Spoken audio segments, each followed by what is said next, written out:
Today I'd like to show my portfolio to all you architectural students, whether you want to study architecture and you don't know what to expect, what kind of work you'll be asked to do. Also, I'll give you some tips and tricks of how to get the best marks, but also to make sure that you use your university time wisely. In order to become an interior designer, you don't have to have official qualifications, and this is something that we already discussed in this video. However, in the UK, in order to become a qualified architect, you need to finish your Part 1, Part 2, Part 3 qualifications. And it's all part of RIBA, which is Royal Institute of British Architects. So whether you want to become an architect or interior designer, this is something that you have to think wisely about, because I personally didn't know all the time and all the years that it will take you to actually get that official qualification and get the salary that you really want to get. And unfortunately in the UK, architecture is very limited, and unless you finish your qualifications, your Part 1, Part 2, Part 3,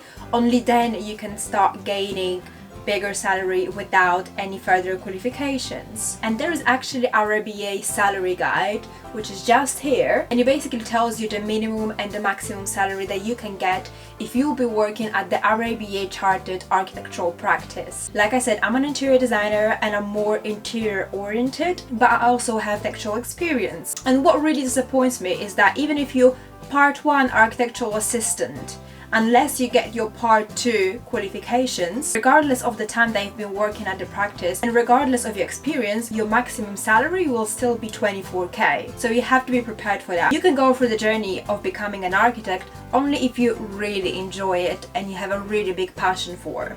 And it's really up to you. The benefit of that is that you'll be shown in the official architectural charts, so it will be much easier for people to hire your services, but also you can open your own architectural practice. So let's do a portfolio review.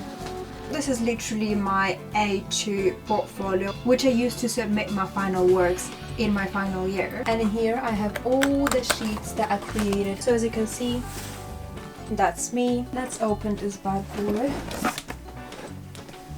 Okay, so we're literally starting from the first project and the first sheet of my last year. I went to London Metropolitan University and we had different studios which had about 15 to 20 people in each studio, and my studio was called Frame and Horizon, and we literally started from the walk around the city of London. As you can see, those are all my sketches that I did during the wall, from the Barbican Centre as a starting point, through different towers basically, through other side of Barbican Centre, the Wall of London, Sutton Gardens and different institutions, all the way to the Fishmongers Hall next to the London Bridge, which actually became my project site.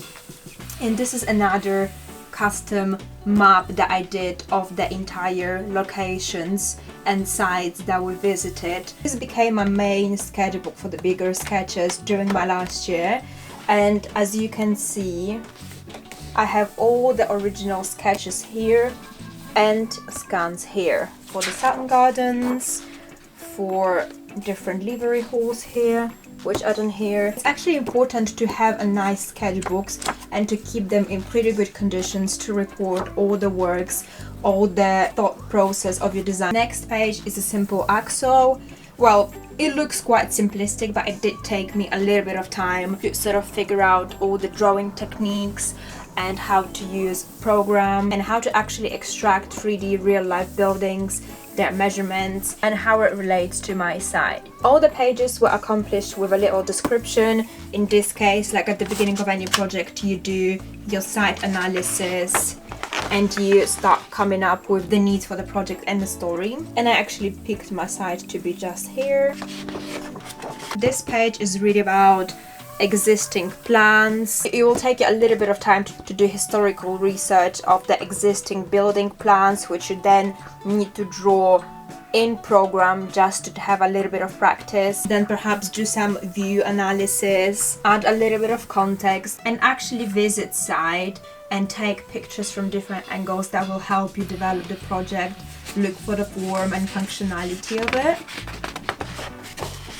Again, reference pictures, inspirations, existing projects are gonna help you in the design process. So I was actually inspired by a very simplistic, rustic, sort of nature related project in Reina Marsh. But also we did attend collectively an exhibition that was actually kind of related to our studio theme, which was Frame and Horizon. So we saw beautiful displays and exhibitions of vertical, horizontal lines and sort of reflections, and how does architecture and form visually impact human beings and projects. And this was my initial sketch. The main idea was to relate to our Frame and Horizon theme, which in this case would showcase 180 degree of the entire city, but also break this very rigid, solid boundary wall alongside the River Thames. Next page really showcases my sketches, site model and the elevation of the fishmongers that I did in scale. Structure,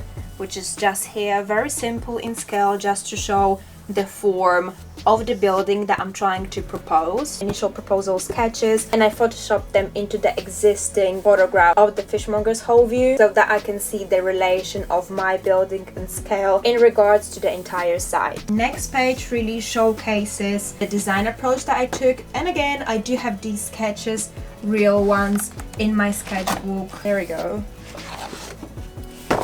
So that's the original one, and that's the scan that I did. And another page of some sketches, some Photoshop edits to show different perspective of your site with your proposed design. In this case, a bird view from the top. Next one is more developed, so it showcases section through the entire building, as well as a little bit of context. Obviously, I've been working in Vectorworks and then taking that linear vector drawing into Photoshop.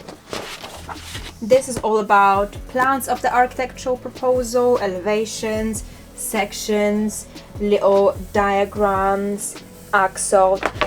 This page again is all about 3D, a little bit of feeling, a little bit of moodiness of the entire space. I actually really love this view, and it received a positive feedback only because it showcases the materials of the inside, some framework for the windows, concrete here. So it's sort of where, as part of the design, I decided to split the top and the bottom part into two different materials, very contrasting materials. Remember, at the top part is a very welcoming, very warm, and at the bottom part below this ground level I decided to use concrete only because it's waterproof. Obviously it's a little bit cold, but it gives a nice visual to the entire architectural structure.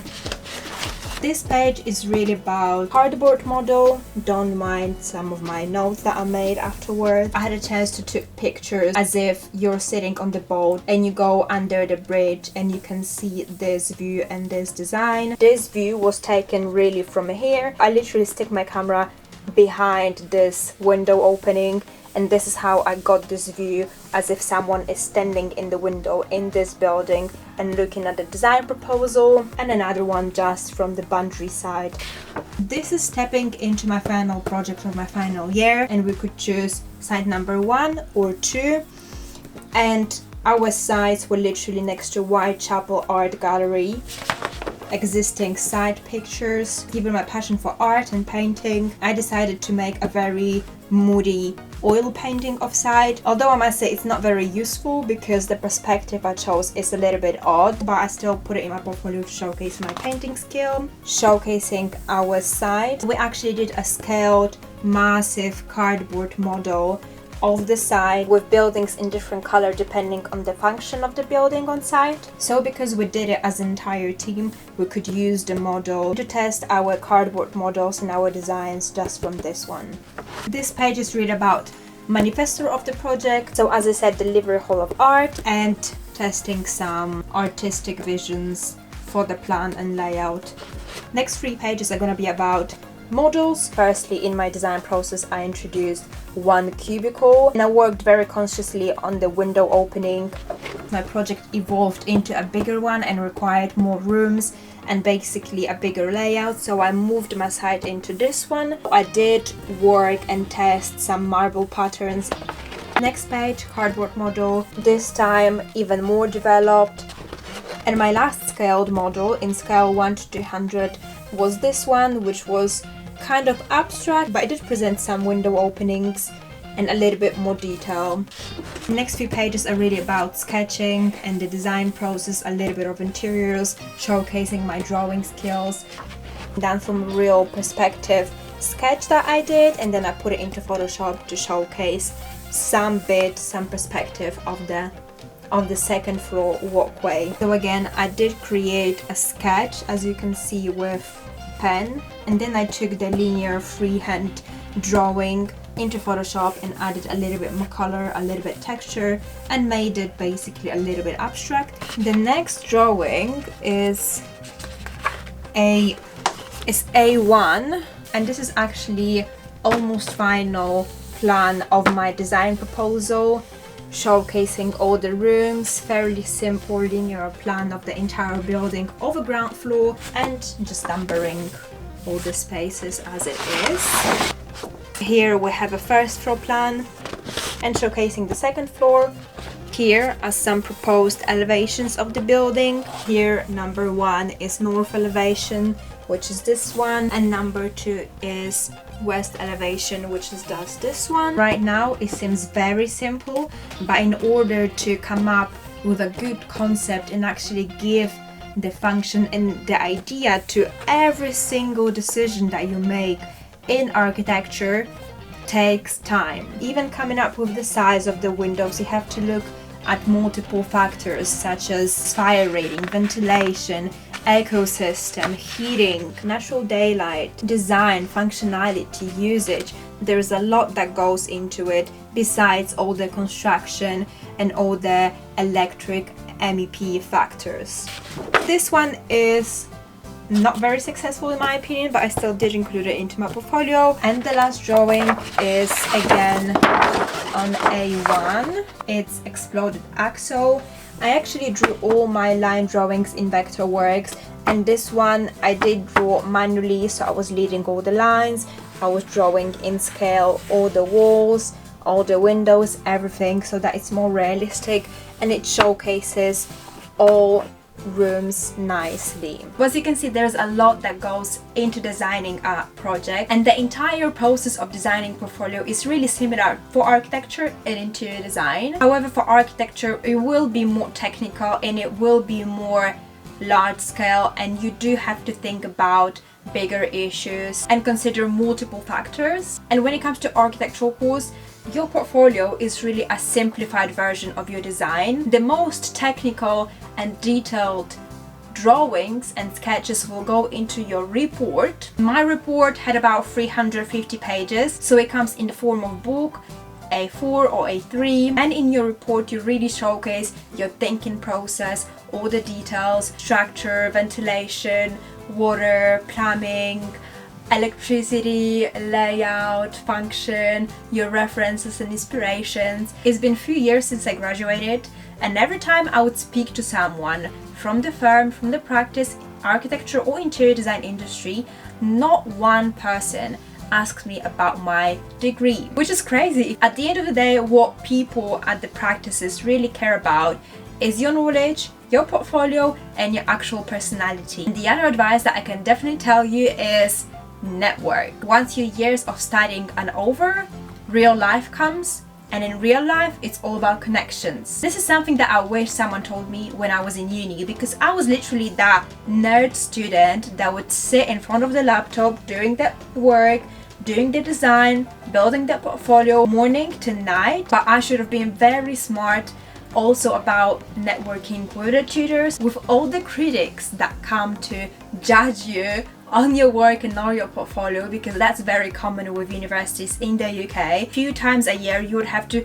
showcase your portfolio, your design and all your sheets for people from outside of university, and most likely those people are working in different practices and they can potentially look for good team members. It's always worth to turn your charm on, get some contacts, definitely go and participate in different social events, because this is how you meet people and then this is how you get work once you graduate.